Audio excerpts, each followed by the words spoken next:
I am standing right now on the 45th floor of my company headquarters in downtown Chicago.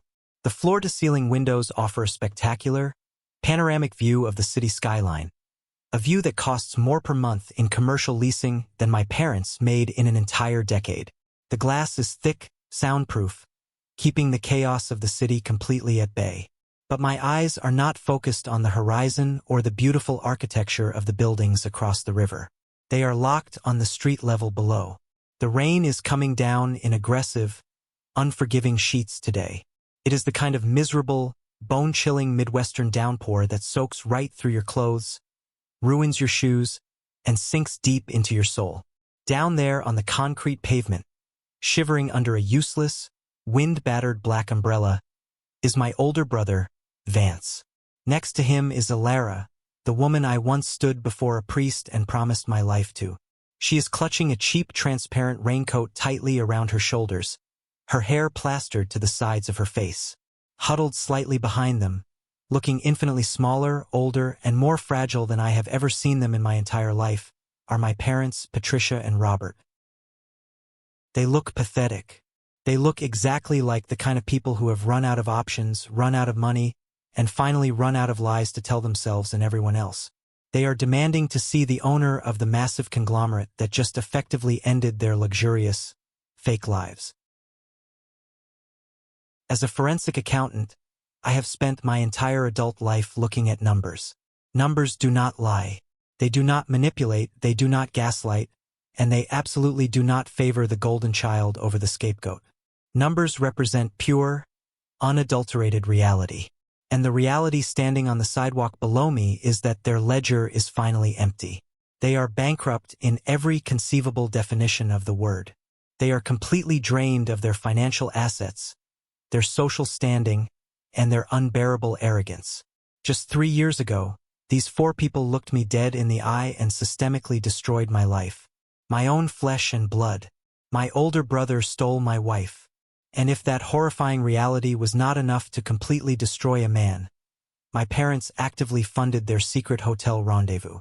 While I was grinding through late nights at a high-pressure accounting firm, desperately trying to trace missing corporate funds to pay our mortgage, cover our bills, and keep a roof over our heads, my mother looked me in the eye and told me I was being paranoid and deeply insecure. She told me family protects family. She just forgot to mention that I was not the family she meant. They laughed at me behind my back, humiliating me in front of the very people who were supposed to love me unconditionally, acting as if my pain was just a minor inconvenience to their perfect suburban lives. But there is one massive, life-altering detail they did not know. The mysterious billionaire investor who recently bought up all their crippling debt, the silent corporate shareholder who just initiated the foreclosure on their precious real estate, and the man who currently holds their entire financial future in the palm of his hand is me. And right now, they are standing outside my building in the freezing rain, desperately begging my security guards for just 5 minutes with the chief executive officer. Just a few moments ago, the head security guard at the marble front desk in the lobby called up to my private office. His voice was hesitant, professional, but clearly uncomfortable, asking if I wanted to receive the frantic, soaking wet family causing a massive scene near the elevators. They were shouting about lawsuits, about unfair business practices, demanding to speak to the boss because their accounts had been frozen overnight without a single warning. I took a slow sip of my black coffee. I did not raise my voice. I did not show an ounce of irritation. I simply looked at the blinking light on my phone and told the guard to lock the revolving glass doors and let them wait out there in the freezing rain. Looking down at them from this incredible height, you would think I would feel a massive rush of pure, unadulterated joy. You would think I would be laughing out loud, popping open a bottle of vintage champagne, celebrating my ultimate victory over the people who threw me to the wolves. But the absolute truth is, I just feel a deep, cold emptiness inside my chest, followed quickly by a profound, heavy sense of relief. It took me 3 brutal years of absolute hell to build this financial restructuring empire. 3 years of blood, sweat, sleepless nights, and an absolutely ruthless legal strategy to get to this exact moment in time. I did not get lucky. I orchestrated this outcome. I meticulously planned every single shell company, every corporate acquisition, and every strategic market maneuver to ensure that when the hammer finally fell, it would completely crush the very foundation of their arrogance and their bank accounts.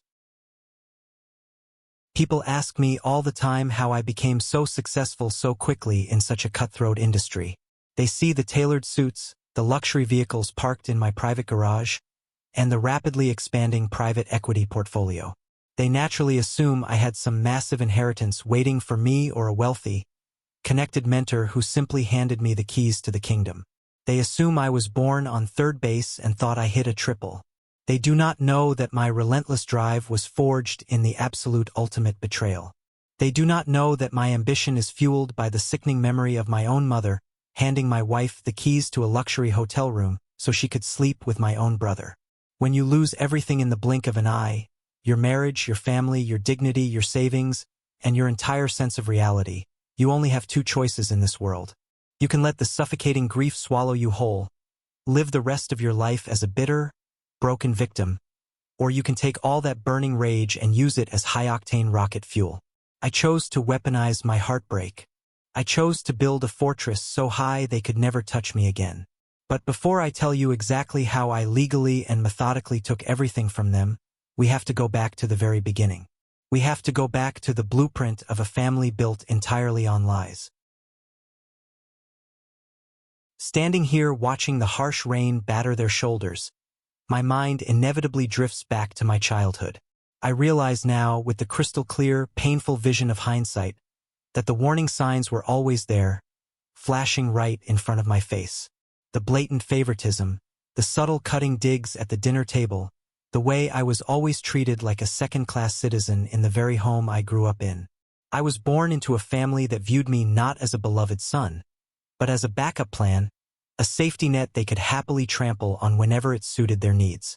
I just stubbornly refused to see it until they forced me to look at the ugly, undeniable truth. I grew up in a very average, seemingly perfect middle-class family in the sprawling suburbs. From the outside looking in, we looked like the quintessential American dream. We lived in a two-story house with a perfectly manicured lawn. My father, Robert, was always shaking hands, organizing neighborhood watch programs, and playing the role of the highly responsible civic leader. My mother, Patricia, hosted summer barbecues and smiled widely for the annual holiday cards, projecting an impenetrable image of total domestic bliss to our neighbors. But behind those freshly painted front doors, my family made it painfully obvious who the star of the show really was. And it was never me. Vance, my older brother by 3 years, was the undeniable, untouchable golden child. He was incredibly charismatic, naturally athletic, and possessed this arrogant, easy confidence that my parents absolutely adored. He was deeply narcissistic even as a teenager, but my parents framed his arrogance as leadership. The way my parents treated him compared to me was a daily masterclass in psychological abuse and neglect. When Vance expressed a passing interest in anything, my parents opened their wallets without a single second thought. When I asked to join an advanced mathematics program because I was deeply fascinated by numbers and systems, my mother sighed heavily, rubbed her temples, and told me that they were stretched far too thin right now. My childhood dreams were simply collateral damage in the grand, expensive project of funding Vance's perfect life. The unapologetic favoritism hit a sickening peak during our teenage years. I will never forget my brother's 18th birthday. My parents had secretly dipped heavily into their savings and bought him a car. It was not just any practical used car for a teenager. It was a used Porsche. They threw a massive catered party and paraded him around like royalty. My father gave a long, tearful speech about how Vance was destined for absolute greatness. When I finally turned 18 3 years later, I did not even bother asking for a car. I already knew my place in the hierarchy. What I received was a generic greeting card and a cheap cake. I did not let their emotional neglect destroy my future. I simply could not afford to. I desperately wanted to matter to someone. I worked 2 grueling part-time jobs during college, grinding away overnight just to afford my tuition and my cramped apartment.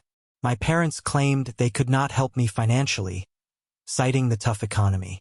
Yet, They were somehow magically managing to pay for Vance's luxurious downtown apartment and his endless string of failed business ventures. I majored in forensic accounting and financial law. While Vance was out aggressively networking, playing golf, and partying on our parents' dime, I was in the university library learning how to dissect complex tax returns, trace hidden assets, and understand the intricate architecture of corporate fraud.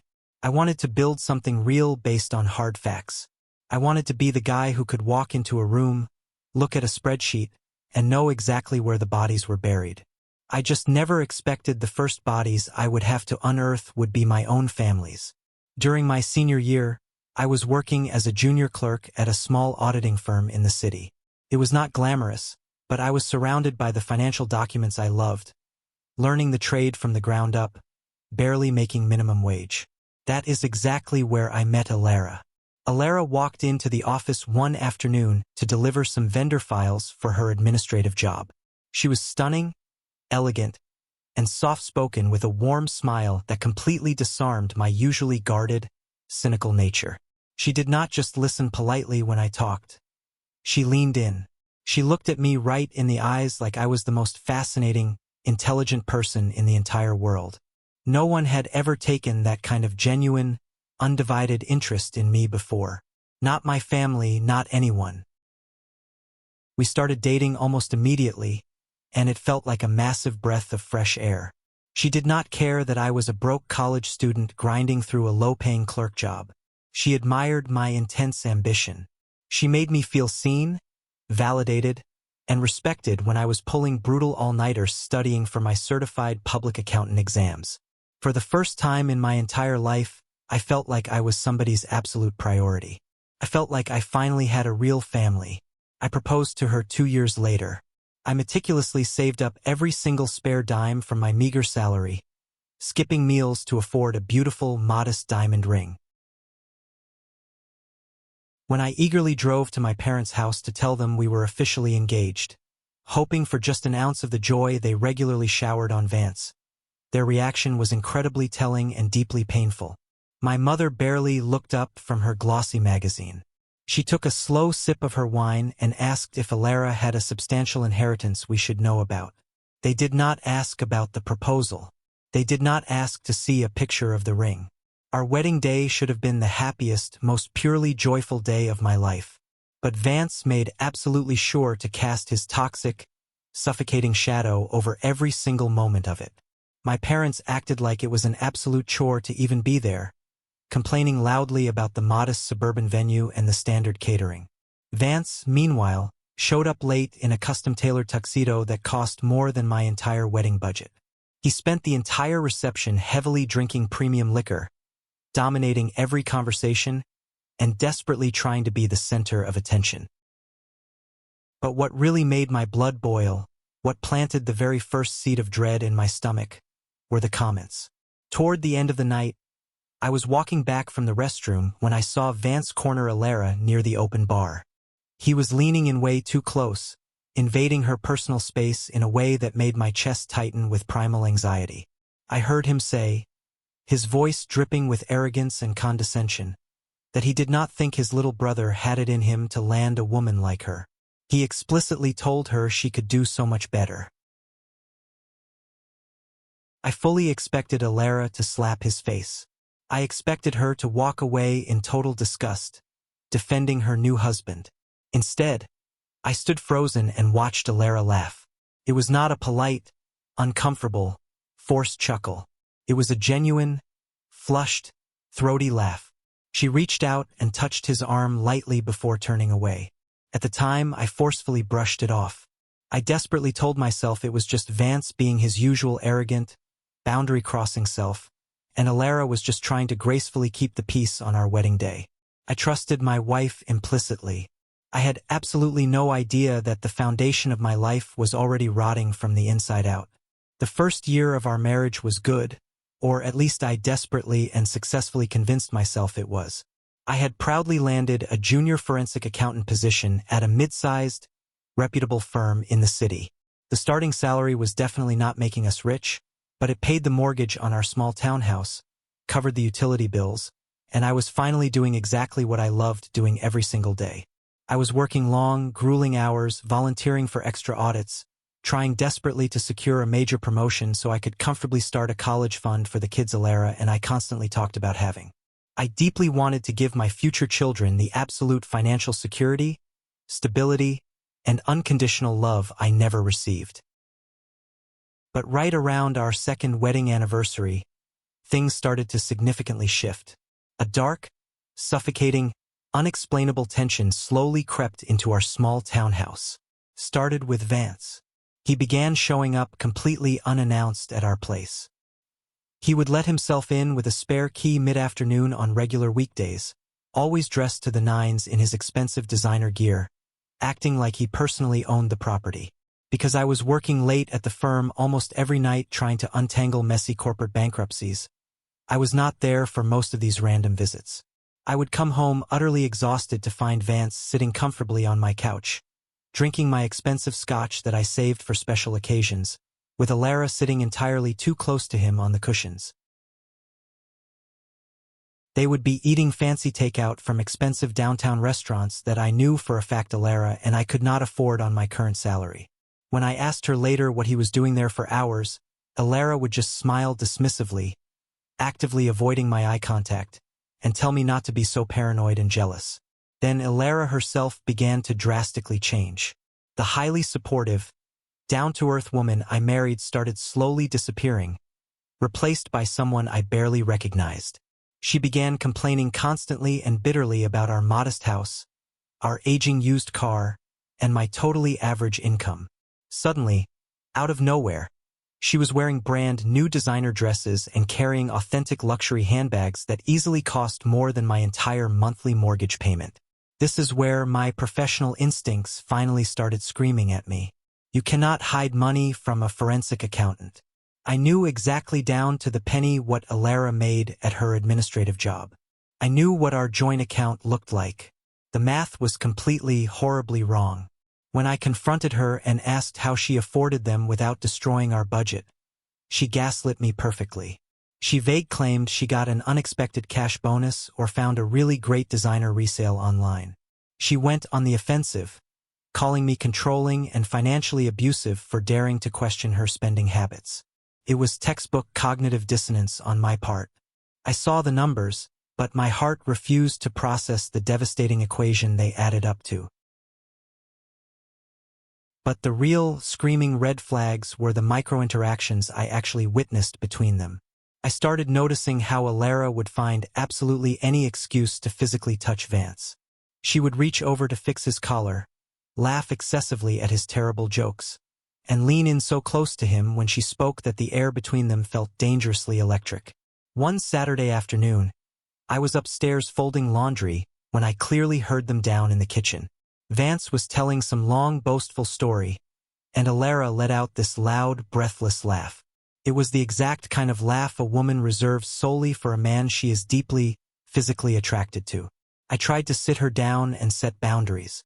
I told her calmly that Vance's constant presence was making me deeply uncomfortable. AITA rolled her eyes, called me deeply insecure, and told me I was intentionally trying to drive a toxic wedge between my own family. She made me feel like I was the crazy one for seeing what was right in front of my face.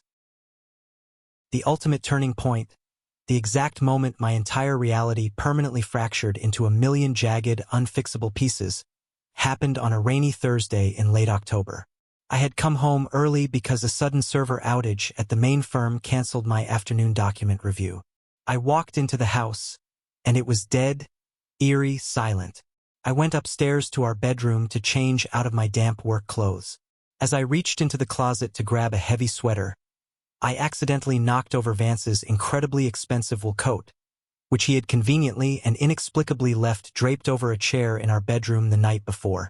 When the heavy coat hit the hardwood floor, a folded piece of thick glossy paper slipped out of the inside breast pocket.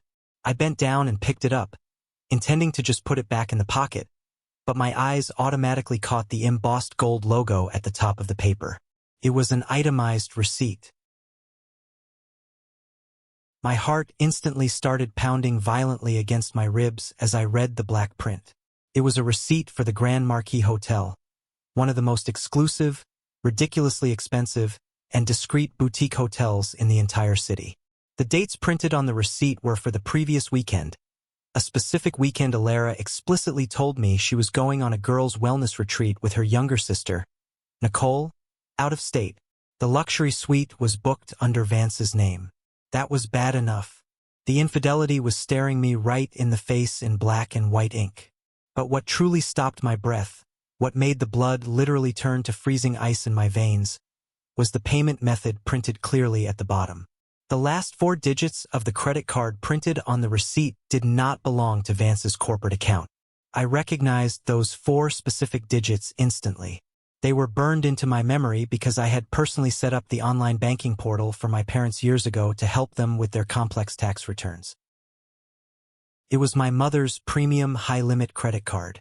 I stood there frozen in my bedroom, the piece of paper trembling so violently in my hands that I could barely read the numbers anymore. My brain, trained to instantly process financial anomalies, rapidly assembled the horrific, unimaginable truth, piece by agonizing piece. Vance was not just sleeping with my wife. My parents were literally paying for the hotel room. I could not breathe. The walls of the bedroom felt like they were rapidly closing in on me. I grabbed my car keys, ran out of the house into the pouring rain, and drove my car straight through the city traffic to Nicole's apartment building. I hammered my fists on her door until she finally answered, looking annoyed. When she saw the look of absolute murder on my face, all the color instantly drained from hers. She knew. I did not yell. I did not scream. I just held up the crumpled hotel receipt. My voice was deadly, terrifyingly calm. I looked right at Nicole and told her to tell me the absolute truth right now, or I swore I would subpoena her phone records during the divorce discovery process and drag her into open court to testify under oath. Nicole immediately broke down, crying hysterically, sinking onto her living room couch. She confessed absolutely everything in a torrent of words.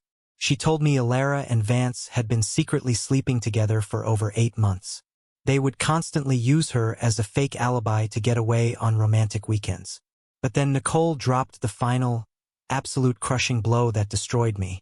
She admitted, sobbing, that she had felt so incredibly guilty about the affair that she had secretly gone to my mother, Patricia, about it 3 months ago, practically begging her to intervene and stop Vance from destroying my marriage. Do you know what my loving mother told Nicole? My mother told her to keep her mouth shut and mind her own business. My mother stated clearly that Vance was a highly successful man who could give AITA the luxurious life she truly deserved, and that I was just a poor accountant holding AITA back from her true potential. My parents had not just turned a blind eye to the affair out of denial. They actively, aggressively, and financially supported it. The golden child could do absolutely no wrong, even when he was repeatedly stabbing his own younger brother in the back. I drove home that night in a state of absolute numb, paralyzing shock. My hands gripped the steering wheel so hard my knuckles turned pure white. My jaw clenched so tight my teeth physically ached. My own mother, my own father, my own brother, my own wife.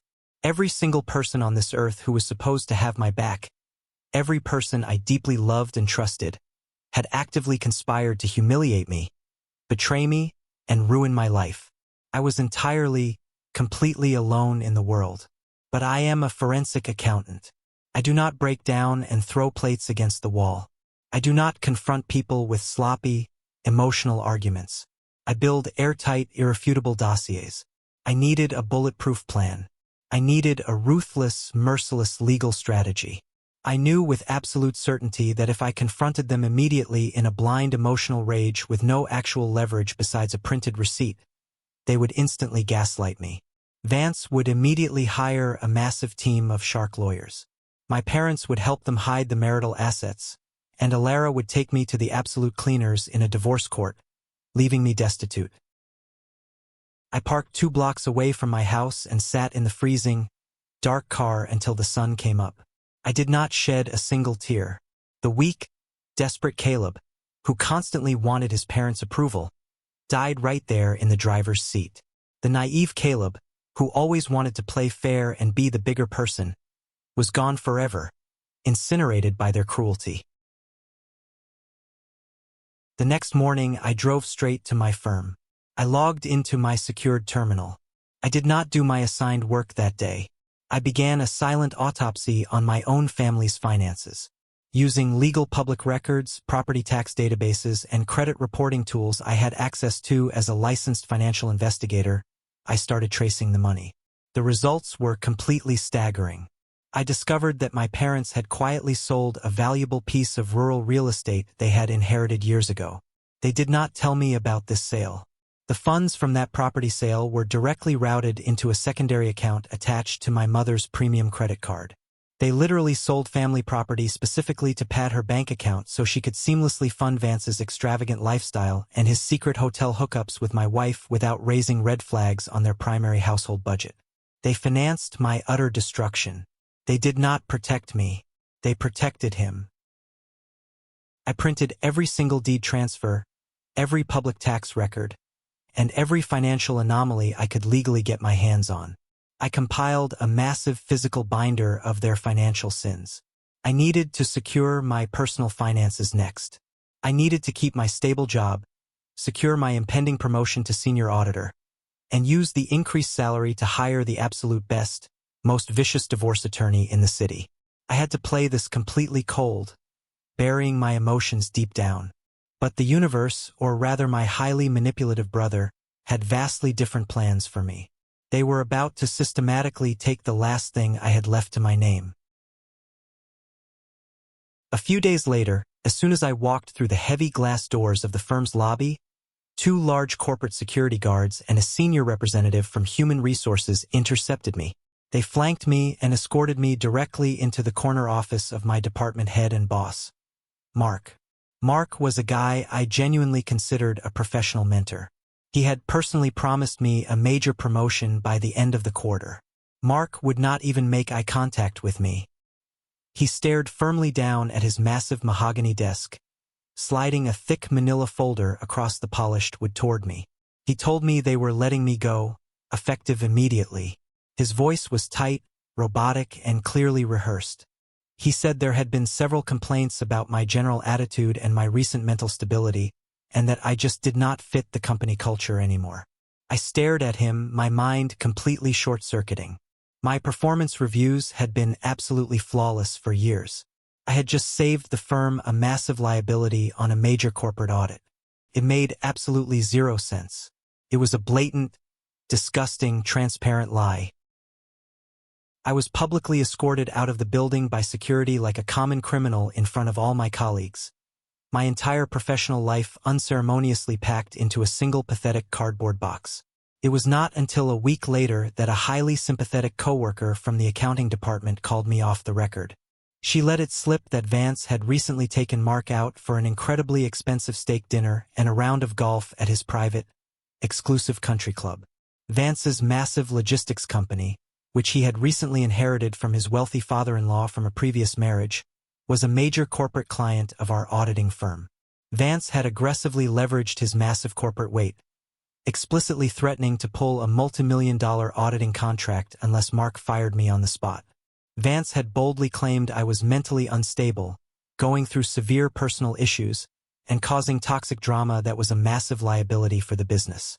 Mark, the pathetic, spineless coward that he was, gladly took the bribe, bowed to the corporate pressure, and threw me straight under the bus to save his own department's bottom line. Vance had not just stolen my wife.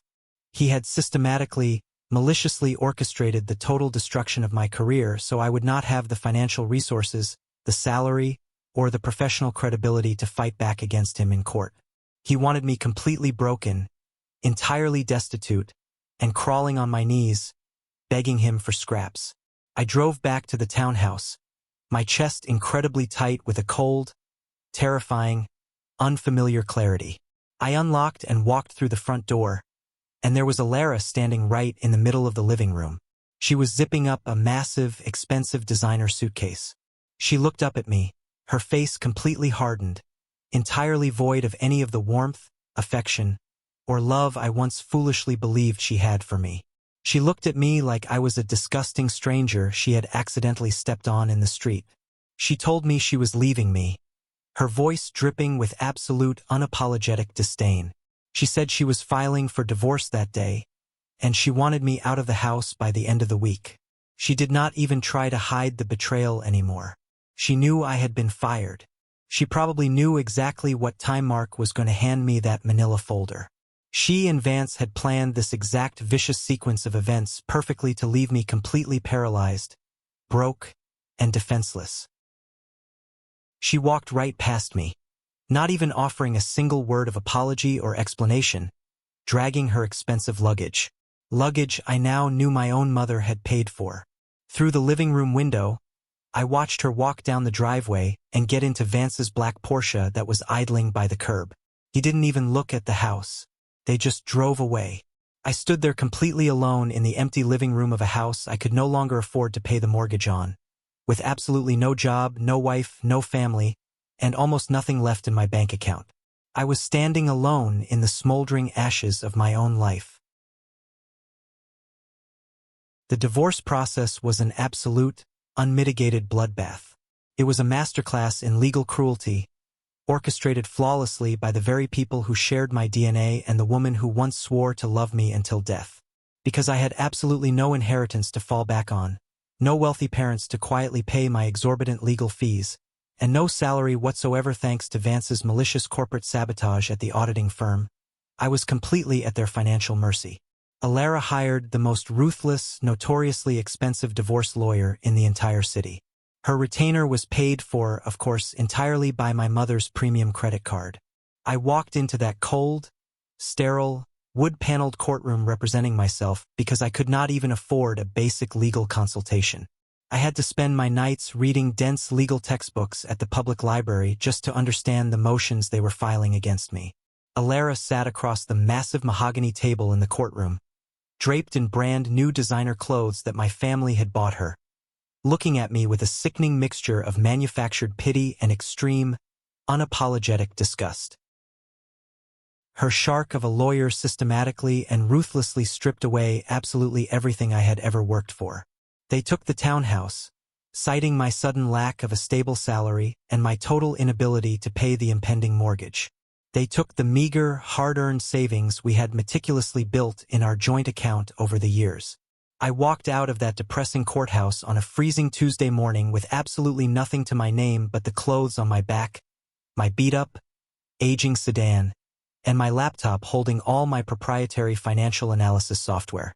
I was officially a ghost. I was forced to move into a tiny, windowless studio apartment in the absolute worst, most dangerous part of town. The ancient radiator heater barely worked, leaving the room freezing at night. For the first 6 straight months, I survived strictly on cheap instant noodles, tap water, and sheer, unadulterated hatred. I swallowed my pride and took a grueling night shift job at a massive data entry center on the industrial outskirts of the city. I spent my nights mechanically typing alphanumeric codes into a glaring screen from midnight to 8 in the morning just to pay my exorbitant rent and keep the electricity turned on. But the absolute second I clocked out and dragged myself back to that terrible apartment, the real, meaningful work began. I transformed my tiny, cramped kitchen table into a highly sophisticated financial war room. I spent absolutely every single spare dime I earned on advanced encrypted servers and premium subscriptions to global market databases. I was not just looking at numbers in that kitchen. I was literally distilling my rage, my heartbreak, and my trauma into a tangible, razor-sharp corporate strategy. I started offering freelance forensic accounting and asset recovery services to offshore clients through encrypted channels. I specialized in uncovering hidden offshore accounts in incredibly messy corporate divorces and hostile boardroom takeovers. Because I was brilliant at it and charged half of what the massive firms did, the clients flooded in. I took my massive commission checks and aggressively injected them directly into the highly volatile distressed asset market. I turned thousands into tens of thousands, then hundreds of thousands. Within 2 brutal years of relentless, frustrating failure and eventual triumph, I finally cracked the perfect algorithm for identifying catastrophic corporate debt.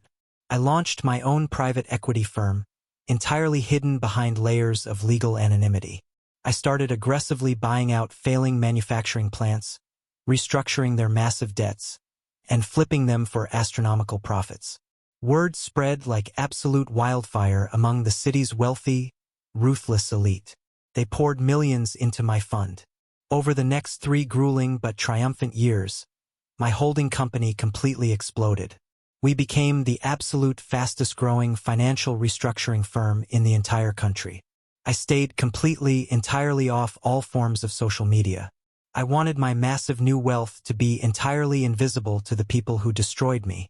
I was making hundreds of millions of dollars, investing heavily in prime commercial real estate, and building an impenetrable corporate fortress, all while Vance, AITA, and my parents smugly thought I was rotting away in a gutter somewhere, completely broken.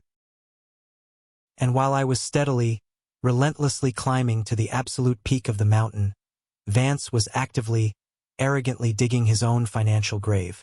Vance had inherited a very comfortable, highly lucrative regional logistics company from AITA's uncle after the man retired. But Vance was absolutely not a competent businessman. He was a spoiled, deeply arrogant golden child who firmly believed massive success was simply his divine birthright. He spent his days playing expensive rounds of golf at the exclusive country club, taking 3-hour, alcohol-fueled martini lunches with his equally arrogant friends, and aggressively micromanaging his best employees right into the ground. He completely ignored massive, fundamental shifts in the global supply chain industry. He actively alienated his biggest, most reliable corporate clients with his insufferable ego and his constant failure to deliver on time. Within 2 short years of marrying AITA, Vance's logistics company was heavily, dangerously bleeding cash to maintain their absurdly lavish fake lifestyle. The brand new Porsche in the driveway, the constant stream of designer clothes, the ridiculously expensive international vacations they constantly posted online to prove how perfectly happy they were. It was all a massive, fragile illusion built entirely on borrowed money. Vance started secretly taking out massive, high-interest corporate loans from predatory lenders. He recklessly leveraged the entire infrastructure of the company just to keep up appearances and fund his wife's shopping addictions. When traditional banks finally cut him off, my parents, utterly, hopelessly blinded by their lifelong delusional worship of him, actually co-signed a massive secondary loan to bail him out of a particularly bad financial quarter. They voluntarily put the deed to their beloved, pristine house up as collateral. They actually genuinely believed he was just going through a temporary minor rough patch. They believed his obvious lies because they had spent 30 solid years aggressively programming themselves to believe he was utterly perfect. I watched it all happen in real time.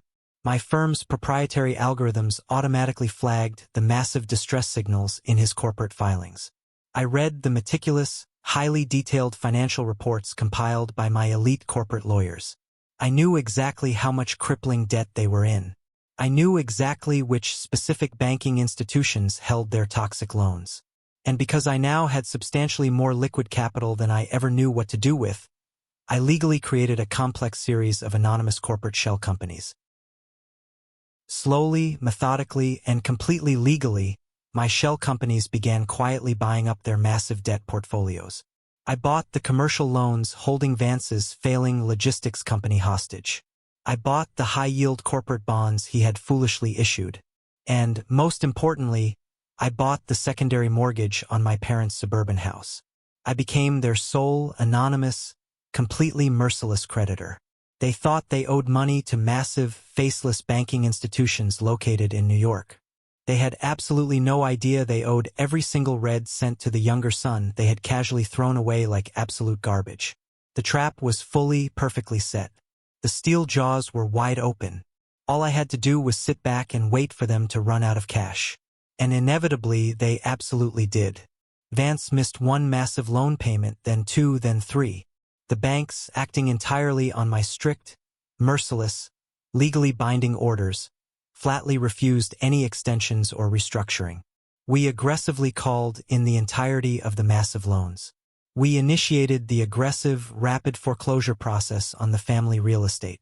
We completely froze the corporate assets and the payroll accounts. We completely, totally pulled the rug out from under their fake plastic lives in a matter of 48 hours. Absolute total panic set in. My lawyers informed me that Vance had been frantically calling the holding company's main line for 3 days straight, aggressively demanding to speak to the chief executive officer, screaming wildly about unfair business practices, threatening a massive, ruinous lawsuit he absolutely could not afford to file. Finally, after letting him sweat in absolute terror, I told my executive secretary to grant him a formal meeting. I told her to specifically schedule it for a rainy Tuesday afternoon. I wanted them to physically feel the bitter cold. I wanted them to feel the exact same sheer, terrifying desperation I felt when Alara packed her bags and walked out of my house, leaving me with nothing. Which brings us right back to the incredibly heavy, solid mahogany doors of my massive executive boardroom. The doors are incredibly thick, completely soundproof to protect corporate secrets. You cannot hear a single sound from the outside hallway. I was sitting quietly at the head of the massive 20-foot polished granite conference table. My hands were folded neatly and calmly in front of me. The room was intentionally dimly lit, the massive floor-to-ceiling windows right behind me casting my dark silhouette sharply against the gray, stormy, unforgiving sky of the city. My lead corporate attorney, a brilliant, ruthless man named Harris, stood quietly by the window, securely holding a thick black leather binder containing every single devastating financial document, every foreclosure notice, and every asset seizure order we had meticulously prepared over the last 6 months. The digital clock on the wall ticked silently to exactly 3 in the afternoon. The intercom on my desk buzzed loudly. My assistant's voice came through, clear, crisp, and totally professional. She announced that the party from the logistics firm had arrived, noting they were extremely agitated and demanding to enter. I told her to send them in, my voice completely devoid of any emotion, cold as the glass behind me. I heard the heavy metallic click of the door latch. The double doors swung open, pushed forcefully and aggressively by Vance.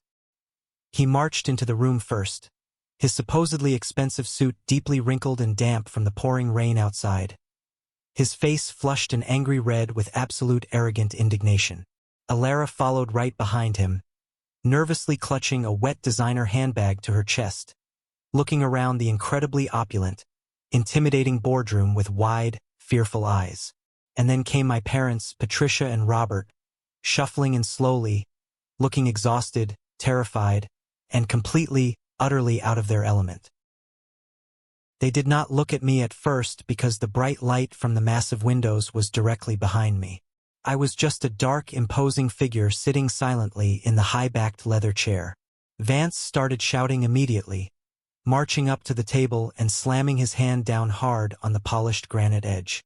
He screamed that he did not care who I thought I was or what kind of illegal predatory lending operation I was running out of this building. He aggressively declared that I could not just illegally seize his corporate assets without a standard grace period, boasting that he was a highly respected businessman in this city. He threatened to aggressively drag my entire holding company into a massive, highly public lawsuit that would take decades to settle, and explicitly stated that his parents' real estate was totally, completely off limits. I let him finish his pathetic rant. I let the echo of his empty, desperate threats completely die out in the massive, silent room. The heavy silence stretched out for 10 agonizing, suffocating seconds. They shifted uncomfortably, the bravado slowly draining from Vance's posture as the absolute silence crushed him. Then I slowly leaned forward into the overhead light. I deliberately rested my elbows on the cold granite table, intertwined my fingers, and looked directly, piercingly into my older brother's eyes. I told him calmly, my voice incredibly steady, low, and cold as ice, that he did not have the money for a massive lawsuit. I explicitly pointed out that he did not even have the money to pay for the parking meter downstairs on the street. Vance completely, totally froze. His jaw physically dropped open. All the angry, arrogant red color instantly, violently drained from his face, leaving him looking like a pale, terrified ghost. He stumbled backward half a step, completely losing his balance, physically bumping into Alara. Alara let out a sharp, highly audible gasp, her trembling hand flying up to cover her mouth. Her eyes widened so much I thought they might actually pop out of her skull. She recognized me instantly. My mother, Patricia, let out a strange, horrible choking sound, desperately grabbing my father's arm for physical support, her legs practically giving out. Robert just stared at me, his mouth opening and closing silently like a fish suffocating on dry land, his brain entirely unable to process the reality sitting in front of him. My mother whispered my name, her voice trembling so violently it physically cracked in the quiet room. She frantically asked what I was doing sitting there and demanded to know where the owner of the company was. I smiled at her. It was absolutely not a happy smile. It was the terrifying, cold smile of an apex predator that had finally, successfully cornered its completely defenseless prey. I leaned back comfortably in my expensive leather chair, savoring the absolute shock on their faces, and told my mother that I was the owner. I stated clearly that I was the sole owner of the holding company. I owned the private equity firm that bought out their bank, which legally meant, as of 48 hours ago, I owned Vance's logistics company. I owned Vance's fancy Porsche, and I held the absolute legal deed to their beautiful, pristine house. Vance stammered uncontrollably, shaking his head frantically from side to side in total, absolute denial. He desperately called it a massive, sick, elaborate joke. He pointed a shaking finger at me and screamed that I was a broke, pathetic accountant who got fired for being mentally unstable, insisting I did not have this kind of massive corporate capital. I did not argue. I nodded silently toward my lawyer. Harris stepped forward from the shadows of the window, calmly opening the heavy leather binder. He tossed 4 incredibly thick stacks of legally binding documents directly in front of them on the granite table. The loud slap of the paper hitting the stone echoed in the room. Harris stated, his tone entirely clinical and completely devoid of any pity, that these were the certified, legally binding financial transfer records. He confirmed that his client had legally and properly acquired their outstanding corporate debt 3 months ago. He also confirmed the legal acquisition of the secondary mortgage on the residential property. He informed them they were in total, catastrophic default on all accounts, and that the foreclosure and corporate asset seizure were entirely legal, binding, and actively being enforced by local authorities as we spoke. Vance looked down at the massive stacks of papers, his hands visibly, violently shaking as he frantically flipped through the pages. He saw his own signatures. He saw the official embossed bank seals. He saw my new legal corporate shell company names at the top of every single page. The absolute crushing reality of his complete, undeniable destruction finally crashed down heavily on his shoulders. Alara stepped forward, physically moving right in front of Vance, her voice suddenly entirely different. Gone was the absolute disdain, the cruelty, and the arrogance she showed me on the horrible day she packed her bags and left me in that empty house. Now, she sounded incredibly sweet, highly desperate, actively trying to manufacture fake tears. She pleaded with me, telling me I absolutely did not have to do this to them. She invoked the word family. She claimed they had made terrible, stupid mistakes, but insisted we could fix this. She suggested we sit down and talk like mature adults to work out a payment plan. I looked at her, searching my own soul, and felt absolutely, completely nothing. No lingering anger, no residual love, just total, absolute indifference. I told Alara she had made a very clear choice. I reminded her she boldly chose the man with the Porsche and the expensive country club membership. I calmly pointed out that she foolishly forgot that a car is just metal, and metal eventually rusts. I told her she backed the wrong horse, and now she had to walk. My mother violently pushed past Alara, real terrified tears streaming rapidly down her wrinkled face. She called me her sweetheart, her beautiful boy, begging me not to take their family home. She cried that they had lived there for 30 years, claiming all my precious childhood memories were in that house. She told me I could severely punish Vance if I wanted, but pleaded with me not to punish my own loving parents, swearing they loved me so much. I stood up slowly, planting both of my hands firmly on the table, leaning aggressively over the granite to look my mother dead in her terrified eyes. I kept my voice dangerously low, practically a growl, and asked her about those childhood memories. I asked if she meant the precious memory of her sitting in her kitchen telling Nicole that I was a pathetic loser holding Alara back from a good life. I asked if she meant the heartwarming memory of her secretly selling her valuable rural real estate specifically to fund her favorite son's expensive hotel rooms so he could comfortably sleep with my wife behind my back. I cited the exact date of the property sale. I recited the 4 digits of the premium credit card she used. I told her she actively, intentionally financed my absolute destruction. I told her she handed them the knife, paid for the blade, and happily watched them stab me.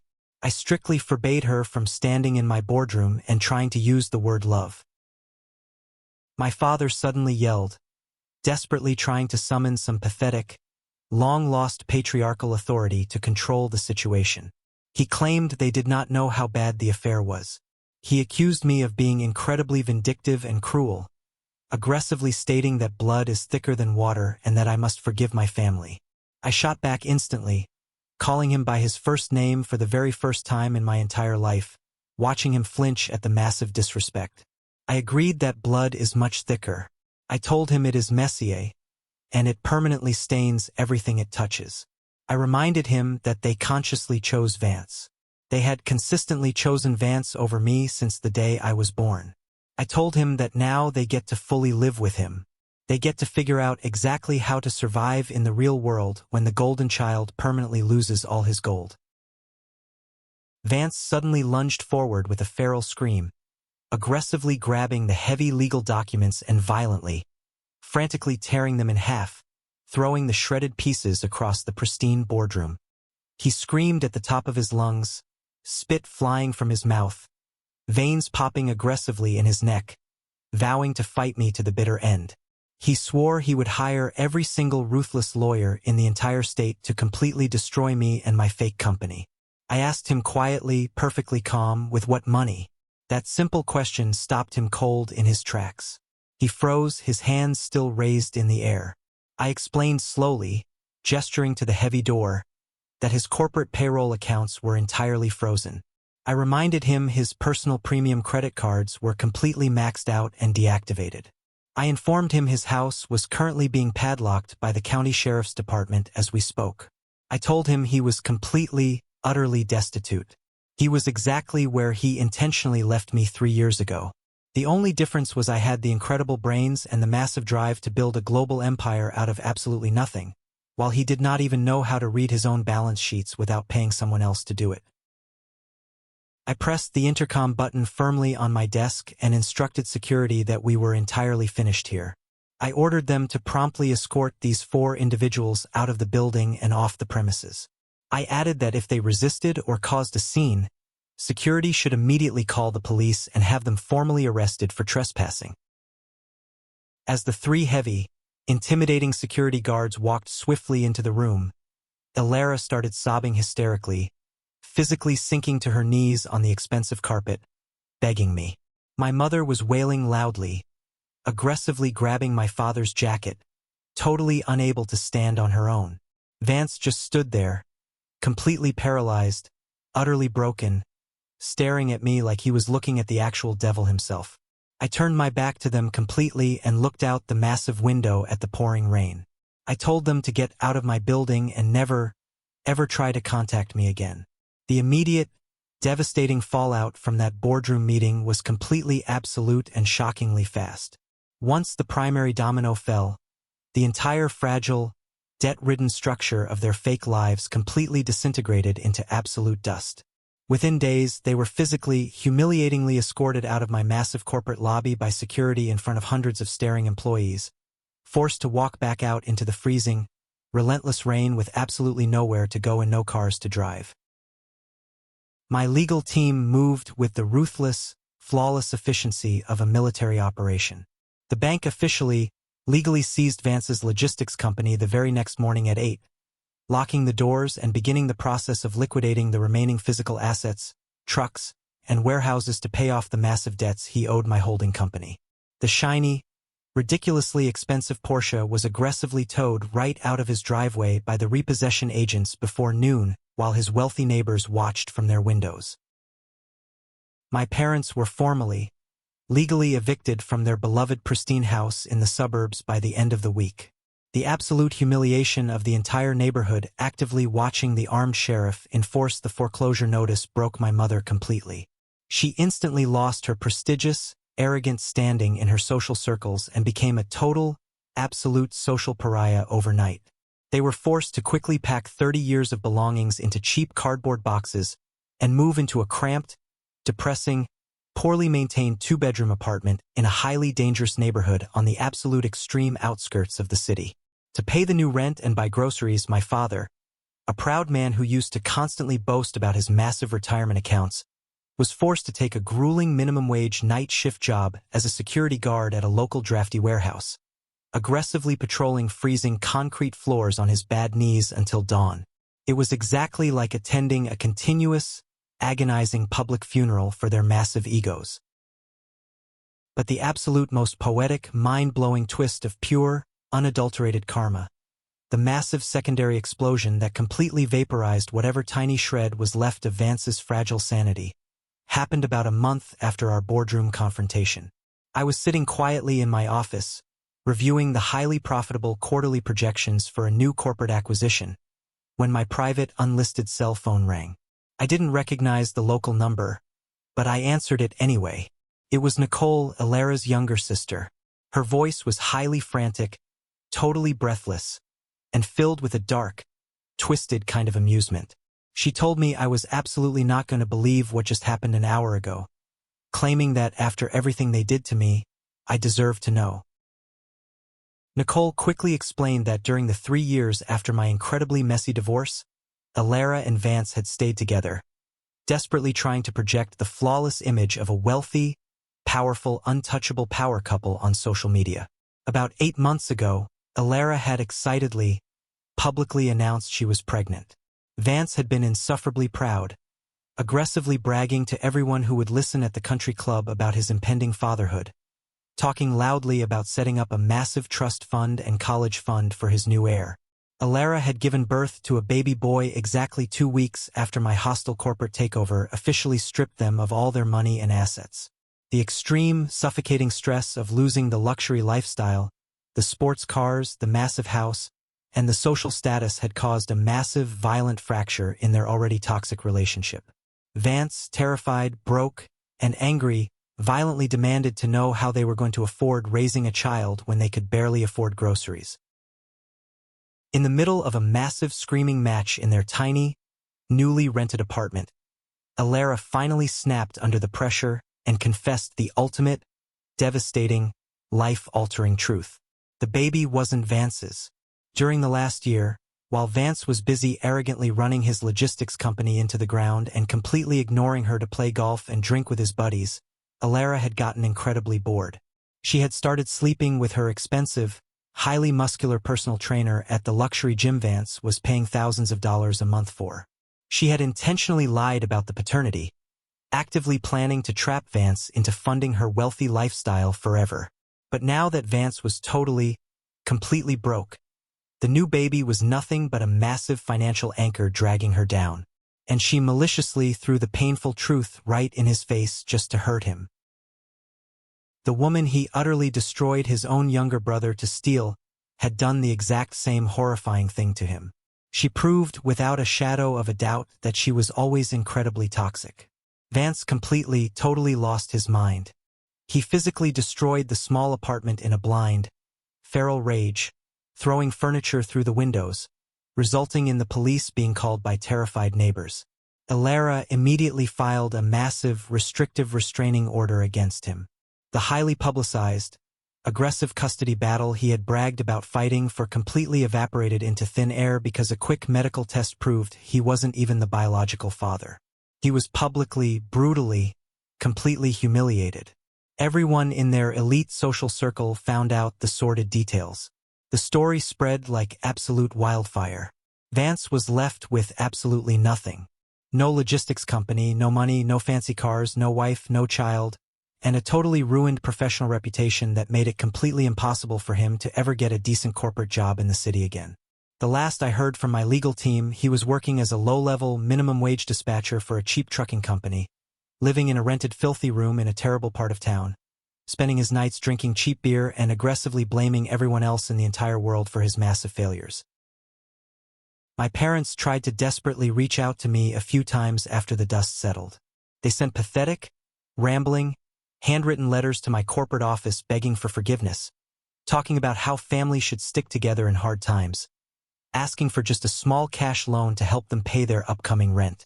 I didn't even bother to read them. I simply handed them to my assistant and told her to put them directly into the industrial shredder. They made their choice a long time ago. They chose to protect and fund their golden child. Now they get to choke on the absolute reality of who he really is and suffer the exact same poverty they intentionally wished upon me. Walking away from the absolute wreckage of my old life, leaving them crying in that boardroom, was the most incredibly liberating, empowering feeling I have ever experienced in my entire life. I didn't look back for a single second.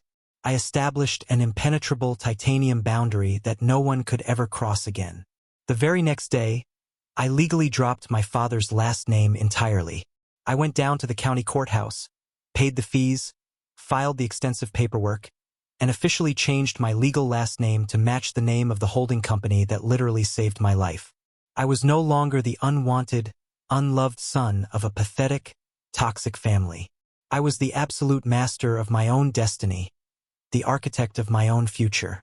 With the massive, suffocating toxic weight of my past finally completely severed, my life began to truly flourish in ways I never thought possible when I was sleeping in my freezing car. The burning anger that had fueled my survival for 3 solid years slowly began to dissipate, replaced by a profound, deep, quiet sense of total peace. I didn't need to be angry anymore. I had won the war. About a year after the boardroom confrontation, I attended a massive, highly exclusive charity gala I was personally sponsoring to raise money for underprivileged youth finance and accounting programs in the city. That is where I finally met Audrey. Audrey was standing quietly by a massive, elaborate floral arrangement near the bar, looking incredibly bored by the wealthy, arrogant executives trying desperately to network around her. She wasn't wearing flashy designer clothes or ostentatious expensive jewelry. She was an independent commercial architect, incredibly smart, sharp-witted, and wildly passionate about her career. We started talking casually about the structural integrity and the intricate financial zoning laws of the historical buildings in downtown Chicago. I was instantly, completely captivated by her intelligence and her genuine smile. I intentionally didn't tell her about my massive wealth or my chief executive title right away. For our first few weeks of dating, we just went to quiet local coffee shops, ate at small diners, and walked through the city parks. She fell deeply in love with Caleb the man, not Caleb the billionaire. When I finally brought her to my massive penthouse overlooking the city and explained the absolute scale of my business empire, she genuinely didn't care about the money. She cared about the intense drive, the deep passion, and the incredible resilience it took to build it from the ground up. She was the complete, total opposite of Alara in every conceivable way. She didn't want my premium credit card. She wanted my time, my respect, and my equal partnership. We are officially getting married next spring. We are actively planning a very small, incredibly private, highly secure wedding in a beautiful, secluded botanical garden outside the city. There will be absolutely no toxic relatives invited. There will be no arrogant brothers making condescending, insulting speeches at the reception. By family, I exclusively mean the family we have actively, carefully chosen. The loyal friends and employees who stood by me when I had absolutely nothing. Looking back at the absolute nightmare I survived, I realized something incredibly profound. I used to desperately, constantly wish that none of it had ever happened. I wished I had just had a normal, boring, loving family. But sitting here today, looking out at the massive city I completely conquered, holding Audrey's hand, I wouldn't change a single agonizing, painful second of it. The absolute unforgiving cruelty of my parents and the sickening, traumatic betrayal of my brother and my wife did not destroy me like they planned. forged me.